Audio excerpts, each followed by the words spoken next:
Maria, Maria, say it loud, no veil, no shadow, no hiding shroud. Maria, Maria. Why so many are losing their minds in this insane economy, the brutal truth, no one wants to hear man.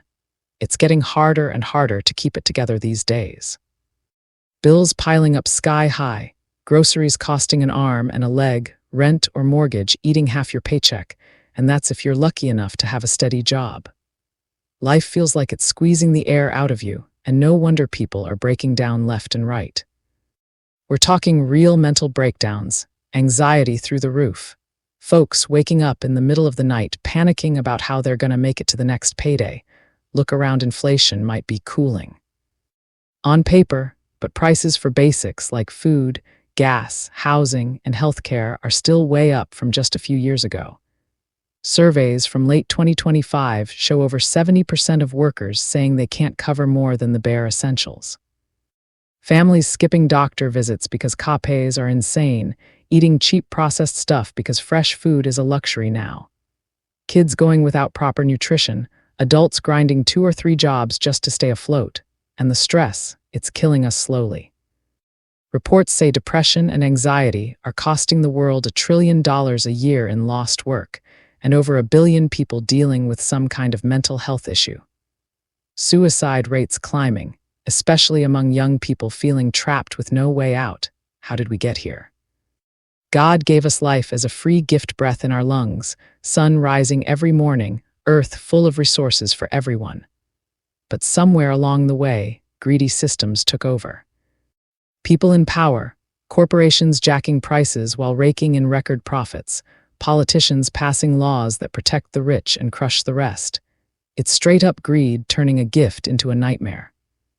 We're dragging ourselves through days exhausted, unhealthy, hopeless, while the ones at the top hoard more than they could ever need.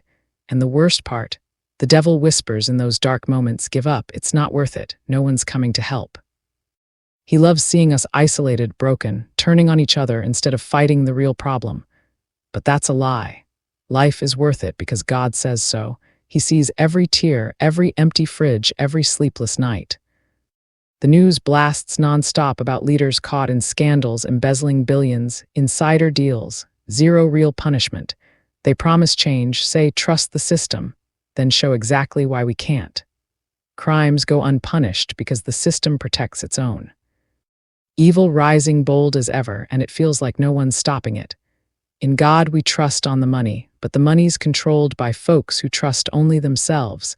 This hits home for so many. Parents crying because they can't afford basics for their kids. Folks in debt up to their eyes from medical bills. Young people giving up on dreams because everything's too expensive. Elderly skipping meals to pay meds. It's oppression, plain and simple, the powerful grinding down the weak for more power. But here's where hope kicks in hard. The Bible calls this out thousands of years ago because nothing's new under the sun. Greed and corruption have always destroyed lives, but God always sides with the hurting. Proverbs 22:16 says whoever oppresses the poor to get richer will end up poor themselves.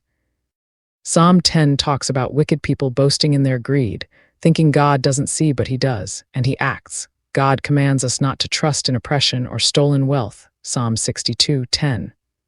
He warns that loving money leads to all kinds of evil, 1 Timothy 6:10. And he promises to defend the poor, the orphan, the widow, anyone crushed by the system, Psalm 82:3-4. Isaiah 10 calls out leaders making unjust laws that rob the needy. We're not alone in this fight. God hates what we're going through because it goes against everything he designed. Life wasn't meant to be this grind. He wants abundance, not just spiritual, but real provision. Jesus said he came so we could have life to the full, John 10:10. That devil stealing joy.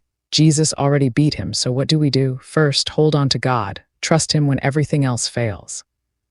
Philippians 4:19, he will meet all your needs according to his riches. Not maybe will. Pour out the fear, the anger, the exhaustion to him. He's listening. Second, don't let the devil win by giving up. Fight back with faith. Get connected to people who lift you up, church, community, friends who pray real prayers. Share burdens. That's how we carry them. Third, speak up. The Bible says defend the oppressed, Proverbs 31:8-9. Vote, call out greed when you see it, support fairness. God uses ordinary people to flip unjust systems, and practically, budget hard, find community resources, lean on each other. But more than anything, remember your worth isn't in what you own or earn. You're priceless to God. This world is broken by human greed, but God is bigger. Evil might rise for a season, but it falls. Hang on, better days coming, either here or when we see him face to face. You're not crazy for feeling overwhelmed. You're human in a messed up world, but you're also loved beyond measure by a God who fights for you. Thank you for listening. I appreciate you. My videos are audio, which is something you can freely listen to without missing an episode while you clean, do dishes, or relax. Follow so we can stay connected. Your support matters more than you know, and I appreciate every moment you give to listen. Your support is important to me, and it helps me a lot. Feel free to like, support, and subscribe. Crowning Thoughts, True Speaker, copyright 2025 by Santiago D.C. Maria, licensed under Creative Commons Attribution. I love you all and stay blessed. Thank you for listening. Love always. Santiago D.C. Maria.